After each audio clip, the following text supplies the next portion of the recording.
du 16 janvier. Matthieu, chapitre 11, versets 7 à 30. Comme il s'en allait, Jésus se mit à dire à la foule au sujet de Jean, « Qu'êtes-vous allé voir au désert? Un roseau agité par le vent? Mais qu'êtes-vous allé voir?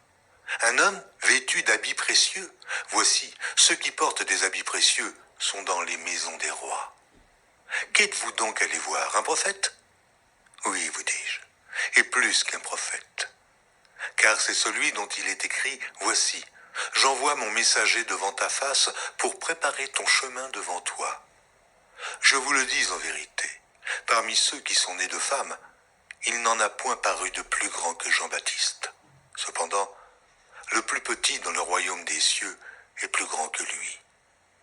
Depuis le temps de Jean-Baptiste jusqu'à présent, le royaume des cieux est forcé, et ce sont les violents qui s'en emparent. Car tous les prophètes et la loi ont prophétisé jusqu'à Jean. Et, si vous voulez le comprendre, c'est lui qui est l'Élie qui devait venir. Que celui qui a des oreilles pour entendre, entende. À qui comparerai-je cette génération? Elle ressemble à des enfants assis dans des places publiques et qui, s'adressant à d'autres enfants, disent « Nous vous avons joué de la flûte et vous n'avez pas dansé. Nous avons chanté des complaintes et vous ne vous êtes pas lamentés. Car Jean est venu ne mangeant ni ne buvant et ils disent « Il a un démon. » Le Fils de l'homme est venu mangeant et buvant et ils disent « C'est un mangeur et un buveur, un ami des publicains et des gens de mauvaise vie. » Mais la sagesse a été justifiée par ses œuvres. Alors, il se mit à faire des reproches aux villes dans lesquelles avaient eu lieu la plupart de ces miracles, parce qu'elles ne s'étaient pas repenties. Malheur à toi, Chorazin, malheur à toi, Bethsaïda, car si les miracles qui ont été faits au milieu de vous avaient été faits dans Tyr et dans Sidon, il y a longtemps qu'elles se seraient repenties en prenant le sac et la cendre. C'est pourquoi je vous le dis, au jour du jugement, Tyr et Sidon seront traités moins rigoureusement que vous. Et toi, Capernaum, seras-tu élevé jusqu'au ciel? Non, tu seras abaissé jusqu'au séjour des morts. Car si les miracles qui ont été faits au milieu de toi avaient été faits dans Sodome, elles subsisteraient encore aujourd'hui. C'est pourquoi je vous le dis, au jour du jugement, le pays de Sodome sera traité moins rigoureusement que toi. En ce temps-là, Jésus prit la parole et dit « Je te loue, Père, Seigneur du ciel et de la terre, de ce que tu as caché ces choses aux sages et aux intelligents, et de ce que tu les as révélées aux enfants. Oui, Père, je te loue de ce que tu l'as voulu ainsi. Toutes choses m'ont été données par mon Père, et personne ne connaît le Fils, si ce n'est le Père. Personne non plus ne connaît le Père, si ce n'est le Fils, et celui à qui le Fils veut le révéler. Venez à moi, vous tous qui êtes fatigués et chargés, et je vous donnerai du repos. Prenez mon joug sur vous et recevez mes instructions, car je suis doux et humble de cœur, et vous trouverez du repos pour vos âmes, car mon joug est doux et mon fardeau léger. Genèse, chapitre 32, versets 13 à 32. C'est dans ce lieu-là que Jacob passa la nuit. Il prit de ce qu'il avait sous la main pour faire un présent à Ésaü, son frère.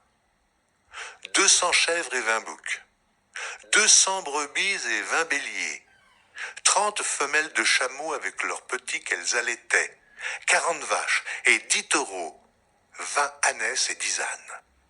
Il les remit à ses serviteurs, troupeau par troupeau séparément, et il dit à ses serviteurs, « Passez devant moi, et mettez un intervalle entre chaque troupeau. » Il donna cet ordre au premier. « Quand Ésaü, mon frère, te rencontrera et te demandera « À qui es-tu et où vas-tu et à qui appartient ce troupeau devant toi ?» tu répondras « À ton serviteur Jacob. C'est un présent envoyé à mon seigneur Ésaü, et voici, il vient lui-même derrière nous. » Il donna le même ordre au second, au troisième, et à tous ceux qui suivaient les troupeaux. C'est ainsi que vous parlerez à mon seigneur Ésaü, quand vous le rencontrerez. Vous direz, « Voici ton serviteur Jacob, vient aussi derrière nous. » Car il se disait, « Je l'apaiserai par ce présent qui va devant moi. Ensuite, je le verrai en face et peut-être m'accueillera-t-il favorablement. Le présent passa devant lui et il resta cette nuit-là dans le camp. Il se leva la même nuit, prit ses 2 femmes, ses 2 servantes et ses 11 enfants et passa le gué de Jabbok. Il les prit, leur fit passer le torrent et le fit passer à tout ce qui lui appartenait. Jacob demeura seul. Alors un homme lutta avec lui jusqu'au lever de l'aurore.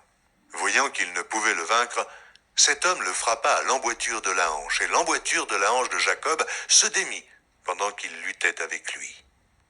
Il dit, « Laisse-moi aller, car l'aurore se lève. » Et Jacob répondit, « Je ne te laisserai point aller, que tu ne m'aies béni. » Il lui dit, « Quel est ton nom ?»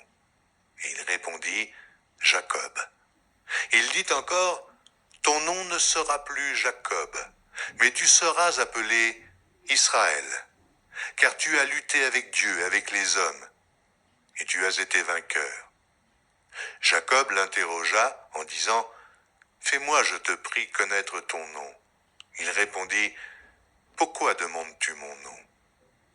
Et il le bénit là.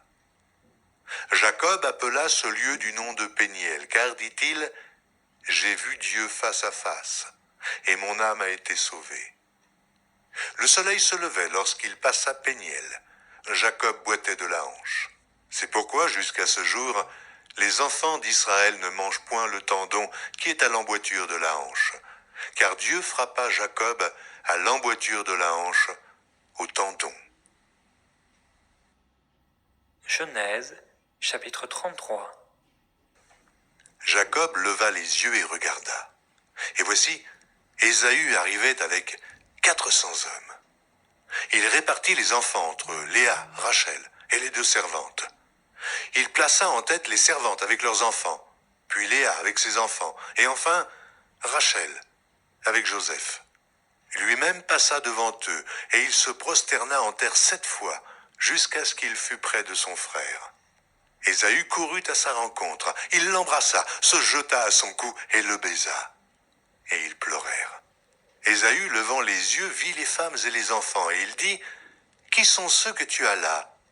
Et Jacob répondit, « Ce sont les enfants que Dieu a accordés à ton serviteur. » Les servantes s'approchèrent, elles et leurs enfants, et se prosternèrent. Léa et ses enfants s'approchèrent aussi et se prosternèrent. Ensuite, Joseph et Rachel s'approchèrent et se prosternèrent. Ésaü dit, « À quoi destines-tu tout ce camp que j'ai rencontré ?» Et Jacob répondit, « À trouver grâce aux yeux de mon Seigneur. » Ésaü dit, « Je suis dans l'abondance, mon frère. Garde ce qui est à toi. » Et Jacob répondit, « Non, je te prie, si j'ai trouvé grâce à tes yeux, accepte de ma main mon présent. Car c'est pour cela que j'ai regardé ta face comme on regarde la face de Dieu, et tu m'as accueilli favorablement. Accepte donc mon présent qui t'a été offert, puisque Dieu m'a comblé de grâce et que je ne manque de rien. » Il insista auprès de lui, et Ésaü accepta. Ésaü dit, « Partons, mettons-nous en route, j'irai devant toi. » Jacob lui répondit, « Mon Seigneur sait que les enfants sont délicats, et que j'ai des brebis et des vaches qui allaitent. Si l'on forçait leur marche un seul jour, tout le troupeau périrait. Que mon Seigneur prenne les devants sur son serviteur, et moi je suivrai lentement, au pas du troupeau qui me précédera, et au pas des enfants, jusqu'à ce que j'arrive chez mon Seigneur, à Séhir. » Ésaü dit, « Je veux au moins laisser avec toi une partie de mes gens. » Et Jacob répondit, « Pourquoi cela ? Que je trouve seulement grâce aux yeux de mon Seigneur. » Le même jour, Ésaü reprit le chemin de Séhir. Jacob partit pour Sukkot. Il bâtit une maison pour lui, et il fit des cabanes pour ses troupeaux. C'est pourquoi l'on a appelé ce lieu de nom de Sukkot. À son retour de Padam-Aram, Jacob arriva heureusement à la ville de Sichem, dans le pays de Canaan, et il campa devant la ville. Il acheta la portion du champ où il avait dressé sa tente, des fils d'Amor, père de Sichem, pour 100 késitas. Et là, il éleva un autel qu'il appela El Eloé Israël. Genèse, chapitre 34. Dina, la fille que Léa avait enfantée à Jacob, sortit pour voir les filles du pays. Elle fut aperçue de Sichem, fils de Hamor, prince du pays. Il l'enleva, coucha avec elle et la déshonora. Son cœur s'attacha à Dina, fille de Jacob. Il aima la jeune fille et sut parler à son cœur. Et Sichem dit à Hamor, son père, « Donne-moi cette jeune fille pour femme. » Jacob apprit qu'il avait déshonoré Dina, sa fille, et, comme ses fils étaient au champ avec son troupeau, Jacob garda le silence jusqu'à leur retour. Hamor, père de Sichem, se rendit auprès de Jacob pour lui parler. Et les fils de Jacob revenaient des champs lorsqu'ils apprirent la chose. Ces hommes furent irrités et se mirent dans une grande colère parce que Sichem avait commis une infamie en Israël en couchant avec la fille de Jacob, ce qui n'aurait pas dû se faire. Hamor leur adressa ainsi la parole. « Le cœur de Sichem, mon fils, s'est attaché à votre fille. Donnez-la lui pour femme, je vous prie. Alliez-vous avec nous, vous nous donnerez vos filles, et vous prendrez pour vous les nôtres. Vous habiterez avec nous, et le pays sera à votre disposition. Restez-y pour trafiquer et y acquérir des propriétés. » Sichem dit au père et aux frères de Dina, « Que je trouve grâce à vos yeux, et je donnerai ce que vous me direz. Exigez de moi une forte dot et beaucoup de présents, et je donnerai ce que vous me direz, mais accordez-moi pour femme la jeune fille. » Les fils de Jacob répondirent et parlèrent avec ruse à Sichem et à Hamor son père, parce que Sichem avait déshonoré Dina leur sœur. Ils leur dirent, « C'est une chose que nous ne pouvons pas faire, que de donner notre sœur à un homme incirconcis, car ce serait un opprobre pour nous. Nous ne consentirons à votre désir qu'à la condition que vous deveniez comme nous, et que tout mâle parmi vous soit circoncis. Nous vous donnerons alors nos filles, et nous prendrons pour nous les vôtres. Nous habiterons avec vous, et nous formerons un seul peuple. Mais si vous ne voulez pas nous écouter et vous faire circoncire, nous prendrons notre fille, et nous nous en irons. » Leurs paroles eurent l'assentiment de Hamor et de Sichem, fils de Hamor. Le jeune homme ne tarda pas à faire la chose, car il aimait la fille de Jacob. Il était considéré de tous dans la maison de son père. Hamor et Sichem, son fils, se rendirent à la porte de leur ville, et ils parlèrent ainsi aux gens de la ville. « Ces gens sont paisibles à notre égard, qu'ils restent dans le pays, et qu'ils y trafiquent. Le pays est assez vaste pour eux. Nous prendrons pour femmes leurs filles, et nous leur donnerons nos filles. Mais ces hommes ne consentiront à habiter avec nous pour former un seul peuple, qu'à la condition que tout mâle parmi nous soit circoncis, comme ils sont eux-mêmes circoncis. Leurs troupeaux, leurs biens et tout leur bétail ne seront-ils pas à nous? Acceptons seulement leurs conditions pour qu'ils restent avec nous. » Tous ceux qui étaient venus à la porte de la ville écoutèrent Hamor et Sichem, son fils.